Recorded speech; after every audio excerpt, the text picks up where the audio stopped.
Hello EDUSPLORERs, thanks for joining us again and welcome back to another informative video on our YouTube channel. On today's episode, we are looking at the impact of the COVID-19 on the African education system. Pre-COVID-19, the African education system was flying high, looking at the different infrastructure and also different ways of learning to improve the different learning methods within the African continent. With the coming of the COVID-19, the focus has changed from education to saving lives in different areas. In this episode, we shall be discussing the reason why the African continent should take in education to be a priority post-COVID-19.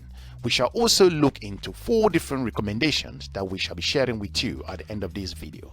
So we encourage you to watch this video till the end.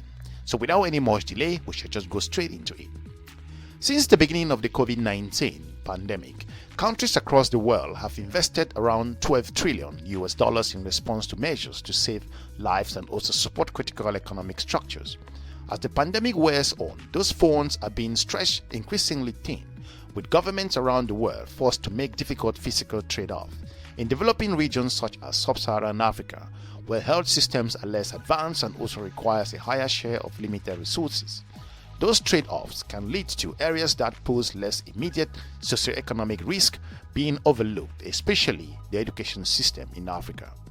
According to estimates from the United Nations, UNESCO, UN Cultural and Education System, Sub-Saharan Africa totally more than 55 billion in stimulus packages related to COVID-19 through the end of 2020.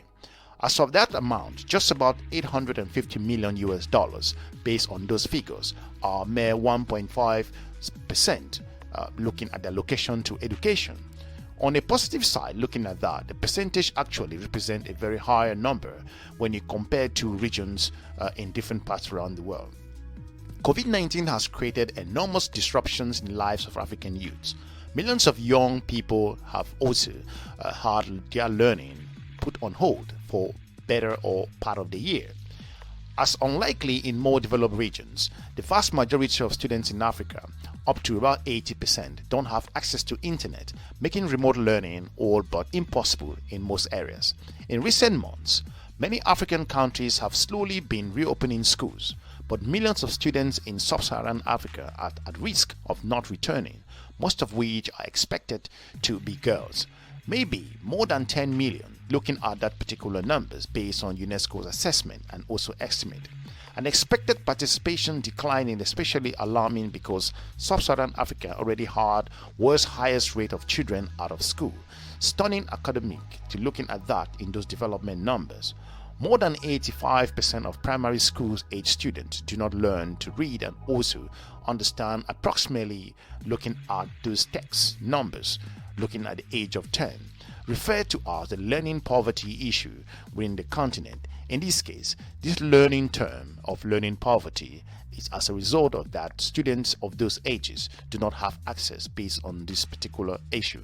Given that pre-existing problems alongside the limited recovery spending allocation thus far to education, African governments face a dilemma, seeing enrollment number plummeted and also years of recent gains evaporated, or use the current crisis as an opportunity to rethink education system. Looking at the growth that Africa had before COVID, if that's not gone back to be focused on, may have a huge impact on the education system in the continent. But the question many are asking, like, what is the obvious choice in this case? Rather than overlooking education in recovery spending, government should be targeting education, particularly secondary education, to tackle lingering challenges that predate the pandemic but also pose significant long-term impact for the continent as a whole. Why secondary education and why now this particular issue we're discussing in this episode? Because Africa's youth population is surging. It is expected also that the continent's population will double by up to 450 million by 2050. By 2075, almost half of the world's young people will be in the African continent.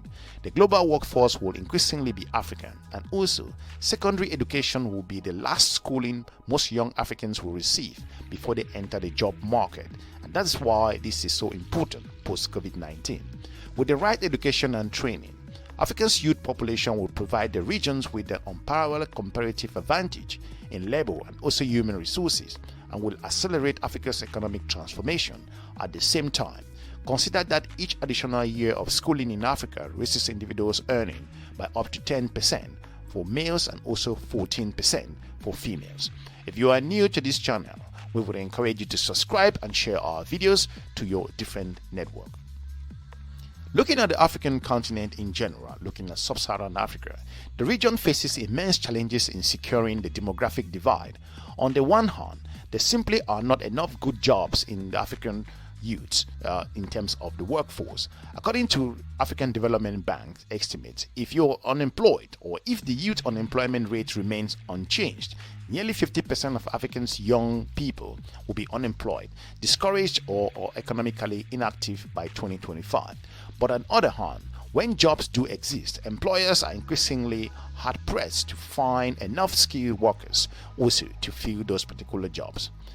As economic and also sector grows constantly and likely to be more buildings, a strategic approach to skills investment that are first covers all skill areas to fill those future jobs from basic literacy to secondary and even tertiary education.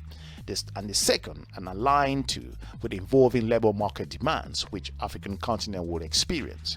If you look at data from foundations like MasterCard, with contribution from development partners, including the African Development Bank, African Center for Economic Transformation, release a blueprint for countries to make sure that the effectiveness of this education system by the African continent countries also focus on channeling resources to enhance the education system post-COVID-19.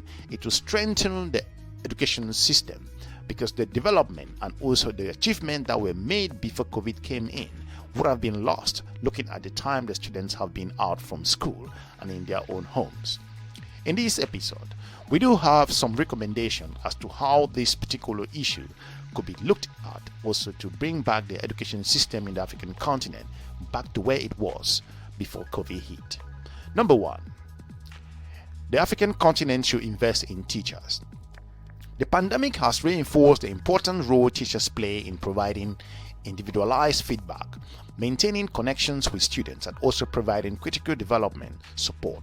It has also underscored existing gaps in teachers' preparation and also training. Something the continent should focus on also will be investing in skills.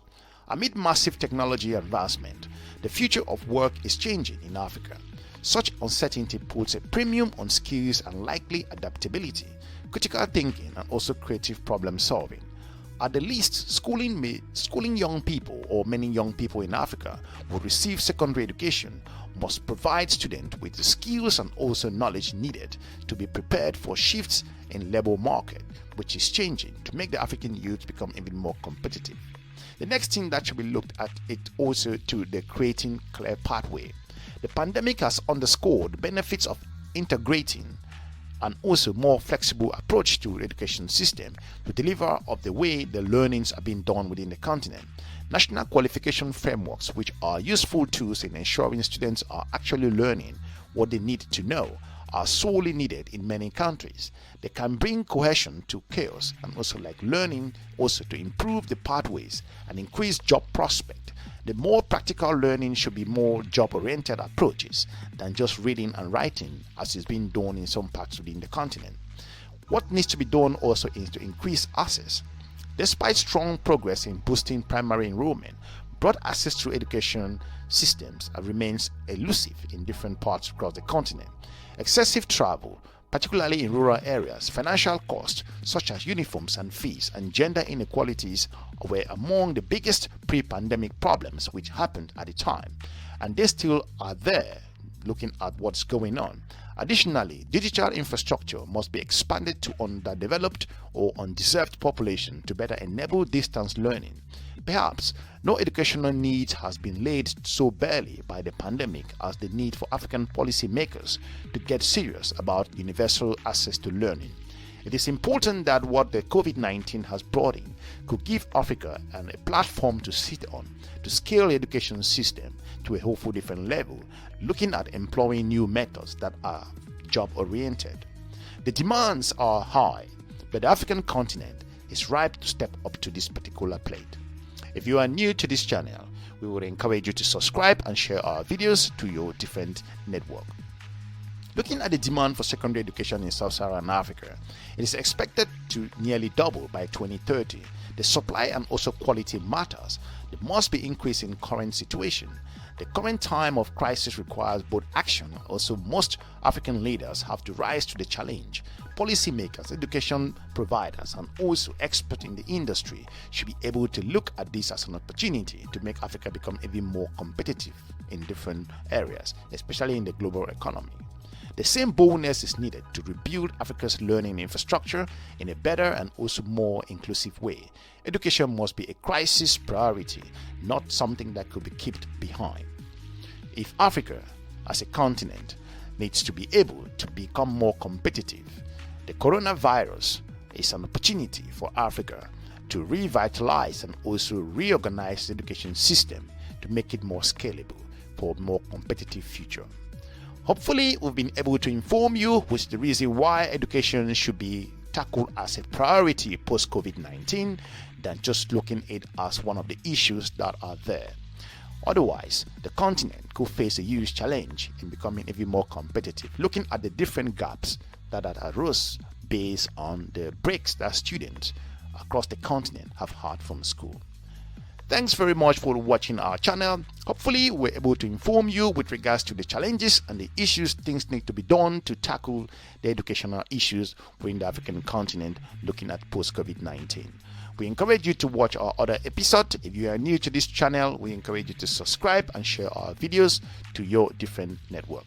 For now, thanks very much. We're looking forward to meeting you in our next episode. So have a good day. Bye-bye.